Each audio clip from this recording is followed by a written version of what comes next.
할렐루야, 7월 첫째 주를 시작하는 월요일 아침입니다. 오늘도 하나님 말씀으로 승리하는 한 주간이 되시길 축복합니다. 오늘 우리에게 주시는 하나님의 말씀은 여호수아 5장 1절에서 7절까지의 말씀입니다. 요단 서쪽의 아모리 사람의 모든 왕들과 해변의 가나안 사람의 모든 왕들이 여호와께서 요단물을 이스라엘 자손들 앞에서 말리시고 우리를 건너게 하셨음을 듣고 마음이 녹았고 이스라엘 자손들 때문에 정신을 잃었더라.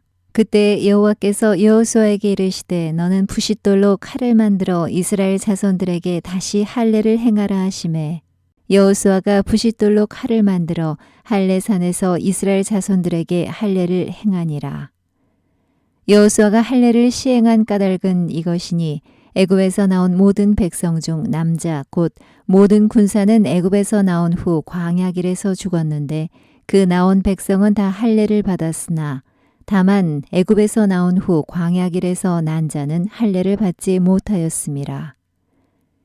이스라엘 자손들이 여호와의 음성을 청종하지 아니하므로 여호와께서 그들에게 대하여 맹세하사 그들의 조상들에게 맹세하여 우리에게 주리라고 하신 땅 곧 젖과 꿀이 흐르는 땅을 그들이 보지 못하게 하리라 하시매 애굽에서 나온 족속 곧 군사들이 다 멸절하기까지 40년 동안을 광야에서 헤매었더니 그들의 대를 잇게 하신 이 자손에게 여호수아가 할례를 행하였으니 길에서는 그들에게 할례를 행하지 못하였으므로 할례 없는 자가 되었음이었더라.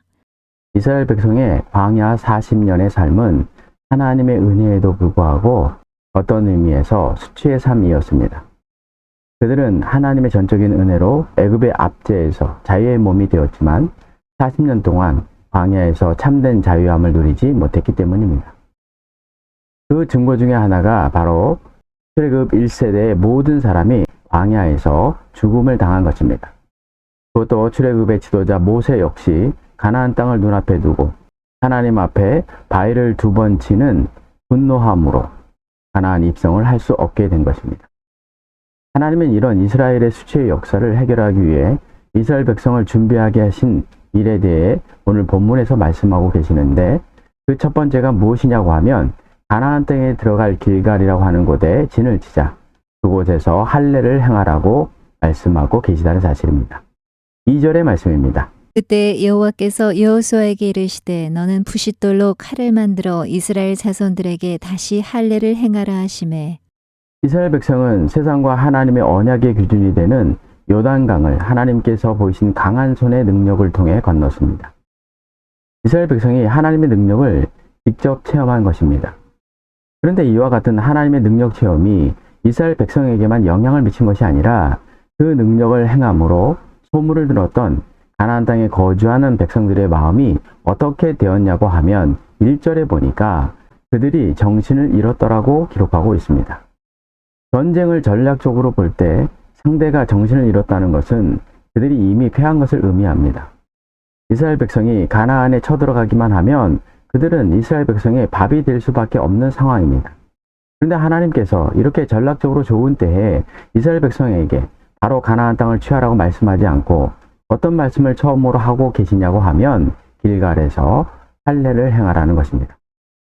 그렇다면 왜 하나님께서는 이스라엘 백성이 요단강을 건널 때 가나안 사람들의 정신이 잃었다는 것은 전쟁이 끝난 것이나 다름이 없는 상황에서 할례를 행하고 계시냐는 것입니다. 왜 하나님은 전쟁을 할 수 없는 상황을 할례를 통해 만들고 계시냐는 것입니다. 그것은 다른 것이 아니라 과거 이스라엘 백성이 처했던 수치에서 벗어나지 못하면 가나안 땅에 그들이 들어갔다 하더라도 그 땅을 얻을 수 없기 때문입니다. 학생이 공부를 안 하면 주변 사람들이 무엇이라고 말합니까? 미래가 없는 사람이라고 말하며 수치를 줍니다. 장성하여서도 직장을 얻지 못하고 놀고 있으면 사람들이 왜 저러고 살지라고 말하며 수치를 줍니다. 이 말을 쉽게 말하면 하나님의 전적인 은혜를 받았던 이스라엘 백성이 애굽의 사람들과 더불어 이방인들에게 수치스럽게 하는 원인을 제공했다는 것입니다. 왜냐하면 그들은 좀처럼 하나님 말씀에 순종하는 일을 하지 않았기 때문입니다. 조그만 그들에게 유리한 일이 일어나면 하나님을 찬양하다가도 조그만 어려운 일이 생기면 하나님을 원망하고 하나님께서 세운 지도자에게 반역을 행하는 일을 하였던 것입니다. 그러니 이스라엘 백성의 광야 40년의 삶은 수치스러운 삶이었던 것입니다. 6절의 말씀입니다. 이스라엘 자손들이 여호와의 음성을 청종하지 아니하므로 여호와께서 그들에게 대하여 맹세하사 그들의 조상들에게 맹세하여 우리에게 주리라고 하신 땅 곧 젖과 꿀이 흐르는 땅을 그들이 보지 못하게 하리라 하시매 애굽에서 나온 족속 곧 군사들이 다 멸절하기까지 40년 동안을 광야에서 헤매었더니 여기에 보면 젖과 꿀이 흐르는 땅을 그들이 보지 못하게 하리라 라는 말씀이 나오는데, 하나님이 이스라엘 백성을 인도하시며 그들에게 젖과 꿀이 흐르는 땅을 주실 것을 말씀하셨습니다. 그런데 왜 출애굽 1세대는 하나님의 언약의 땅, 젖과 꿀이 흐르는 땅에 들어가지 못한다고 말씀하고 계시냐는 것입니다. 그들이 하나님 말씀에 순종하지 않았기 때문입니다. 이런 수치를 출애굽 1세대가 당하게 된 것입니다. 이런 출애굽 1세대의 수치를 제거하지 않고 하나님께 허락하신 약속의 땅을 얻게 된다면 그곳에서도 광야에 같은 일이 일어나게 될 것을 하나님께서 아셨던 것입니다. 그래서 이스라엘 백성이 가나안 땅을 정복하기 앞서 그들이 당하는 수치에서 벗어나기 위해 할례를 하게 하셨는데, 이 할례는 광야에서 이스라엘 백성이 받았던 할례와 차이점이 무엇이냐고 하면 이 할례는 순종의 의미를 가진 할례였다는 사실입니다. 다시 말해서 이스라엘 백성이 광야에서 할례를 행하였지만 하나님 말씀에 순종하지 않고 불순종한 삶을 살았더니 애굽의 수치가 되는 일이 있었기에 이런 수치에서 벗어나기 위해 하나님께서 광야에서의 할례와 다르게 순종의 할례를 행하게 하고 계시다는 사실입니다. 그렇다면 왜 길갈에서 행하는 할례는 광야에서 행하는 할례와 다르게 순종의 할례냐는 것입니다. 이스라엘 백성이 광야 40년을 생활하는 동안 그들의 문명은 발달하지 못했습니다. 왜냐하면 하나님께서 이스라엘 백성을 광야에 살게 하면서 한 곳에 정착하게 하여 살게 하지도 않으셨고, 또한 스스로 무엇인가를 해서 먹을 것을 마련하는 일도 하지 않다 보니 이스라엘 백성에게 자발성이 없었던 것입니다. 스스로 무엇인가를 만들어 문명을 발전시키는 일을 하지 못한 것입니다. 반면에 가나안 땅에 거주하는 백성은 문명적으로 많은 발전을 했던 것입니다. 그래서 그들은 청동기 무기를 사용하여 무기를 철기로 만드는 일까지 하였던 것입니다. 이 사실을 어떻게 알 수 있냐고 하면 하나님께서 이스라엘 백성을 길갈에서 할례를 행하라고 하실 때 그들이 남성의 표표를 제거할 때 사용한 도구가 무엇이냐고 하면 바로 부싯돌이었다는 사실입니다. 3절의 말씀입니다. 여호수아가 부싯돌로 칼을 만들어 할례산에서 이스라엘 자손들에게 할례를 행하니라. 수술용 칼로 남성의 표표를 제거해도 며칠 동안 자유롭게 움직이지 못하는데 하물며 부싯돌로 수술하였으니 이스라엘 백성의 상태가 어떻게 되었냐는 것입니다. 아마 레위와 시므온이 자신의 여동생 디나를 강간한 하몰의 아들들에게 복수하기 위해 그들 모두가 할례를 받게 하고 그들을 다 죽이는 일을 하였던 것처럼 이스라엘 백성은 청동과 철기로 무장하고 있었던 가나안 백성들의 위험에 그대로 노출되는 상황에 처하게 된 것입니다.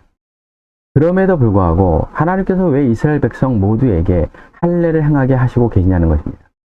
그건 다른 것이 아니라 하나님의 유업을 얻기 위해 가나안 땅이 그들의 것이 되고 전쟁에서 승리하기 위해서는 그들이 순종의 할례를 받아야 했기 때문입니다.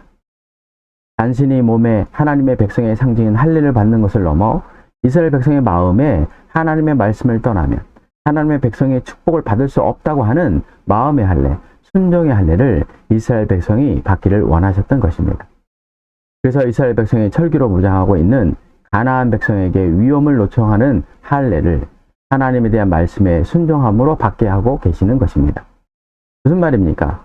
자신들이 아무런 전쟁의 준비와 무장을 하고 있지 않아도 하나님의 말씀에 그들이 순종하면 하나님께서 그들을 지키신다고 하는 믿음을 보이게 하는 일을 하시고 계신 것입니다. 중요한 것은 이런 사실을 이스라엘 백성이 알고 있었음에도 불구하고 여호수아의 명령에 따라 길갈에서 순종의 할례를 하더라는 것입니다. 적용입니다. 하나님께서 왜 이스라엘 백성이 가나안 지역에 들어온 후 할례를 명령하고 계십니까? 할례가 아닌 순종의 유무로 약속의 성취를 이루시는 것을 보며 무엇을 느낍니까? 전쟁은 하나님께 속한 것입니다. 그런데 이 사실을 잊고 자신의 힘과 능력으로 성전을 승리로 이끌려고 하는 하나님의 백성들이 참으로 많습니다. 이때마다 하나님은 전쟁에서 패하게 하심을 통해 하나님이 함께하지 않는 전쟁은 승리할 수 없음을 알게 하십니다. 이 하나님께서 이스라엘 백성이 요단을 건너 가나안 땅에 이르렀을 때, 그것도 장대한 백성이 거하는 곳에서 할례를 행하게 하심을 통해 전쟁은 하나님의 말씀에 순종할 때 하나님께서 이기게 하심을 알게 하시기 위함입니다. 이 사실을 기억하고 세상에 살면서 사탄과의 전쟁에서 승리하기 위해 하나님의 백성인 우리 역시도 하나님의 말씀에 순종해야 함을 깨닫는 한 주간이 되시길 축복합니다. 기도하겠습니다. 전쟁에 능하신 하나님 아버지, 전쟁은 하나님의 강한 손이 함께할 때 승리하는 것을 알고 있으면서도 스스로의 힘으로 이기려고 했던 일이 얼마나 많은지 모릅니다. 저희들의 믿음 없음을 용서해 주시고 요단강을 건너고 가나안 땅 백성을 앞에 두고 할례를 행하시라고 하신 하나님의 뜻에 순종하였던 이스라엘 백성처럼 저희들도 순종함을 통해 하나님께서 주시는 승리를 체험하는 한 주간이 되게 하여 주옵소서. 예수님의 이름으로 기도드립니다. 아멘.